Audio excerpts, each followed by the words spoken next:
Taháme sebou trhaviny, jo, vlastně máme v nepromokavých vacích, taháme i zbraně, takže po vylodění na břeh jsme schopni vlastně jakékoliv činnosti, tak jako kdyby jsme fungovali v lese. Výbušniny se používají pro ničení objektů pod vodou, jako jsou mostní pilíře,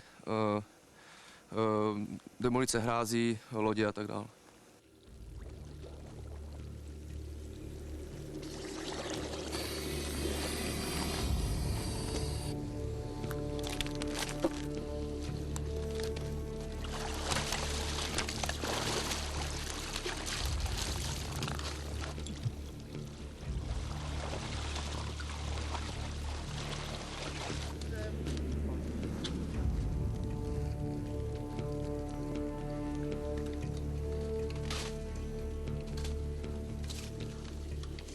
No, musíme si důvěřovat, řekl bych víc než 100%, jinak by člověk myslel úplně na něco jiného, než na to, že ten úkol zvládne dobře.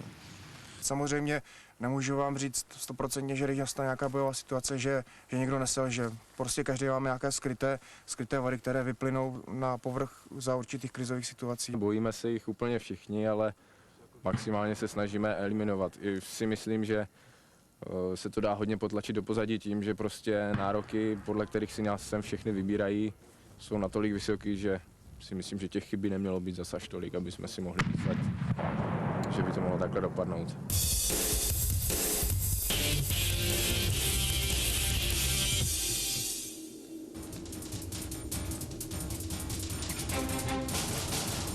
V dalším nácviku jednotka přepadne auto, aby se zmocnila jednoho člověka uvnitř. Řidič vozu bude zastřelen.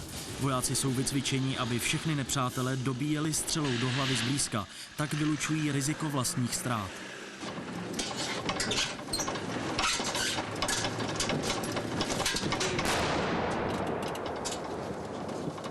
Rychlost je klíč, protože ta akce samozřejmě tak, jak byla provedená tady, to znamená hlasitá léčka, kde dojde k odpalu náloží, dojde ke střelbě a je tam slyšet hodně hluku. Ti lidi se prozrazují a okamžitě po nich někdo může jít, takže oni mají velice krátkou dobu, aby opustili prostor.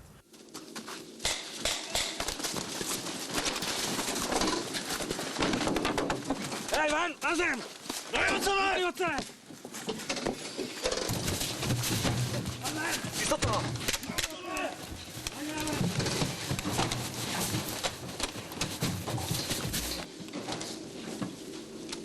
Každý z těch lidí přesně ví, co má dělat, kam půjde, na jaký signál tam půjde, kdy se bude pohybovat z toho místa. Na druhou stranu, jak se říká, žádný plán nepřežije kontakt s nepřítelem, takže ti lidi jsou soběstační, musí být schopni se samostatně rozhodovat a pružně, flexibilně reagovat vždycky na situaci, ale každý z nich to přesně ví. Plánování takovéhle operace není hodinová záležitost, ani 2, ani 3 hodinová, to vyžaduje další koordinaci. Vy se nějak cvičíte na to, že by někdo byl zajmut a vyslýchán a třeba mučen? Samozřejmě ti lidi se také učí, jaké zhruba můžou být výslechové techniky, když z nich někdo má dostat informace, jaká je taktika těch výslechů, co na ně asi kdo může zkoušet, aby věděli, co se děje, když to na někdo zkouší. Aby ti lidi ztratili iluze, které mají jako normální lajci, když přijdou do armády z těch různých filmů, aby si nehráli na nějaké Ramba, nedělali ze sebe drsňáky a tvrďáky, ale spíš, aby se chovali chytře, byť můžou vypadat jako zbabělci, aby komunikovali jak v oblasti verbální, tak neverbální komunikace s tím nepřítelem tak, aby ho nějak neprovokovali k nějakým činům, aby si to nedělali horší, než to mít můžou.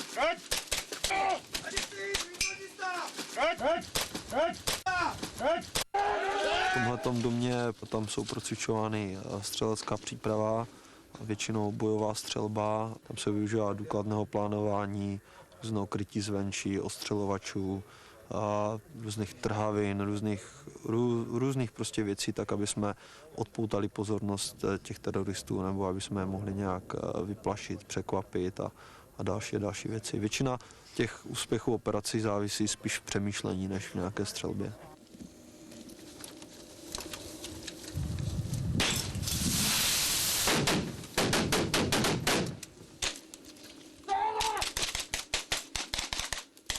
Je tam kamerci, práva čistá. Ven čistý! Jdeme ven!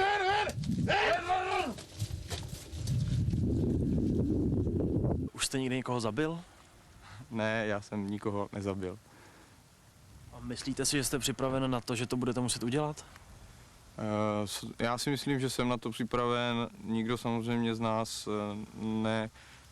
nechce zabíjet, ale pokud ta situace nastane a někdo bude chtít zabít vás, tak to samozřejmě uděláme. Je to pravda, no. Je to tak, že člověk si možná maluje kolikrát opravdu špatné myšlenky tady na tuto stránku, ale zase charakter tady té práce mě staví do takové pozice, že pokud bych se k tomu stavil nějak negativně, tak to budu já, kdo bude mrtvý, takže buď já nebo on. Tady to je moc velká filozofie. Tady při tom mým nabitým denním životě se nedá vůbec říct, že bych měl čas přemýšlet ještě nad takovýhlema věcma. Počítá se s tím a to je život. No, my jsme vojáci, takže my jsme připraveni to udělat, pokud pro to bude vhodný okamžik. Je to práce a tam rozhodují za mě nadřízený a já plním.